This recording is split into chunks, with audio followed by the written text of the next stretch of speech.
So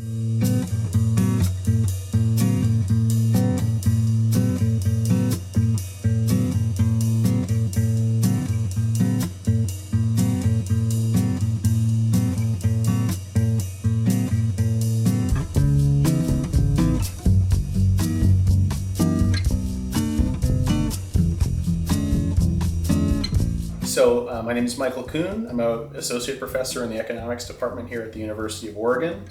My training is in behavioral economics and public economics and labor economics, but I'm largely interested in how kind of the vagaries or psychology of human behavior change what good economic policy should look like. If we want to design economic policy to reduce childhood hunger, or get more students into college, or reduce the STEM participation gap between men and women, how does economic policy have to take account of the fact that people are not always rational and self-interested individuals, they're more complex decision makers? So that's kind of my role as a researcher at the intersection of these very classic economic fields of labor and public economics, but also with this really psychological focus on human decision making. I ended up having to think really heavily about how families, especially low-income families, make decisions about how to allocate scarce resources over time.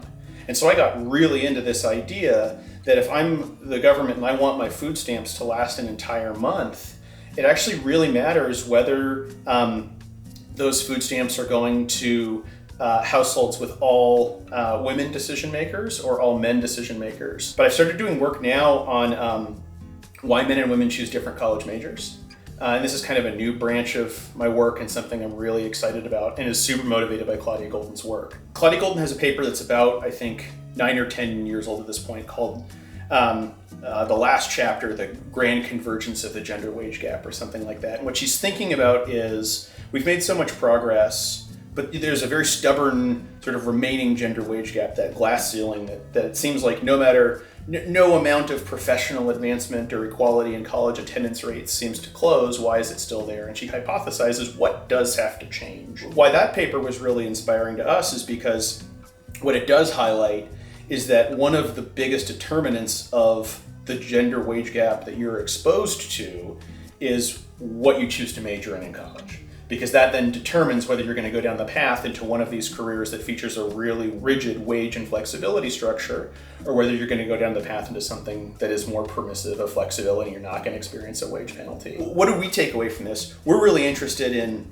studying this margin of which career path do men and women go down. And so much of that is college major. There's still a lot of work to do in economics, but I still think that transformation that is much broader than this is a thing we research and here are some important results about gender economics, but just the transformation of the field to something that is on its way to being a much more gender balanced discipline, I also think is attributable to some of what she did. We are way, way behind in thinking about gender beyond binary male-female and thinking about sexual orientation in a more nuanced way. Like I said, there are good things about being a field that is really, really tied to large-scale data sets, and there are downsides.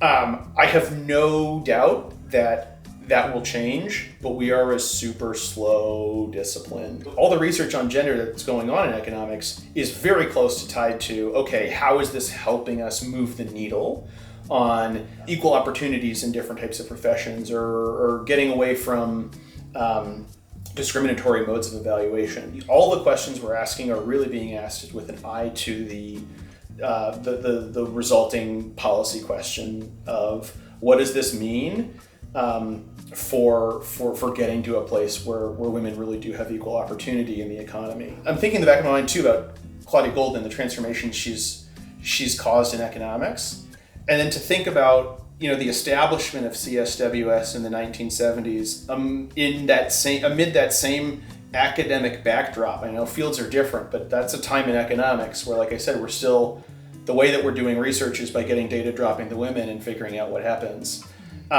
So the first thing struck me was like, wow, this was ahead of its time.